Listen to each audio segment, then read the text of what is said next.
আবারও পাহাড়কে অশান্ত করতে লক্ষ্মীছড়ির বর্মাছড়িতে ঘাঁটি গেড়ে ছক আঁকছে প্রসিদ্ধ বিকাশ খিসার নেতৃত্বাধীন ইউপিডিএফের সশস্ত্র সন্ত্রাসীরা।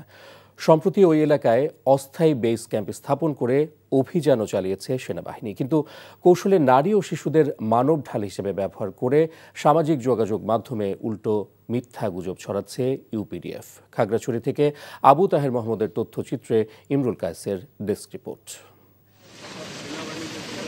পার্বত্য চট্টগ্রামের অপরূপ সৌন্দর্যমণ্ডিত জেলা খাগড়াছড়ি। পাহাড় আর ঝিরি ঝর্ণার কলতানের মাঝে নানামুখী ঘটনায় উত্তপ্ত দুর্গম অঞ্চল।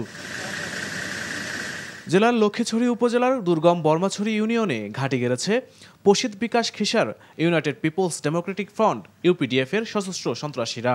সেখানে বসে পার্বত্য চট্টগ্রাম নিয়ে নানামুখী ষড়যন্ত্রের ছক আঁকছেন তারা। এমন তথ্যের ভিত্তিতে উপজেলার বর্মাছড়িতে অস্থায়ী বেস ক্যাম্প স্থাপন করেছে সেনাবাহিনী। ক্যাম্প থেকে অব্যাহত অভিযানে কোণঠাসা হয়ে পড়ে সশস্ত্র সন্ত্রাসীরা। সেনাবাহিনী জানায়, অভিযানে কোণঠাসা হয়ে পড়ায় ইউপিডিএফ স্থানীয় আর্য কল্যাণ বন বিভাগের জায়গা দখলের অভিযোগ তুলে সেনা ক্যাম্প প্রত্যাহারের দাবিতে বিক্ষোভ সমাবেশ করিয়েছে। শুধু তাই নয়, সেনাবাহিনীর বিরুদ্ধে সামাজিক যোগাযোগ মাধ্যমে ছড়ানো হচ্ছে নানা গুজব। ইউপিডিএফ তারা সোশ্যাল মিডিয়ায় বিভিন্ন ধরনের গুজব রটিয়ে মিছিল এবং একটা সমাবেশের আয়োজন করে। এই জায়গা সম্পর্কে যেটা আমি যতটুকু আমরা জানতে পারলাম, বিস্তারিত যতটুকু জানা গেল যে এটা একটা রিজার্ভ ফরেস্টের জায়গা। সেনাবাহিনী সবসময় জনসাধারণের সাথে ছিল, সাথে থাকবে।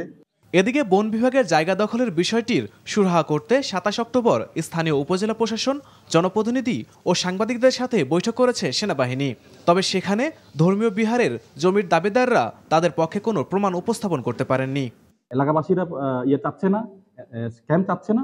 যে কোনো সময় আমরা বিহারে বান্তেদেরকে খাওয়া দাওয়া দেখাশোনা করতে হয়। ওদিকে যদি এখানে যদি ক্যাম্প হয় রাস্তার পাশে, আসা করতে আমাদের সমস্যা হবে।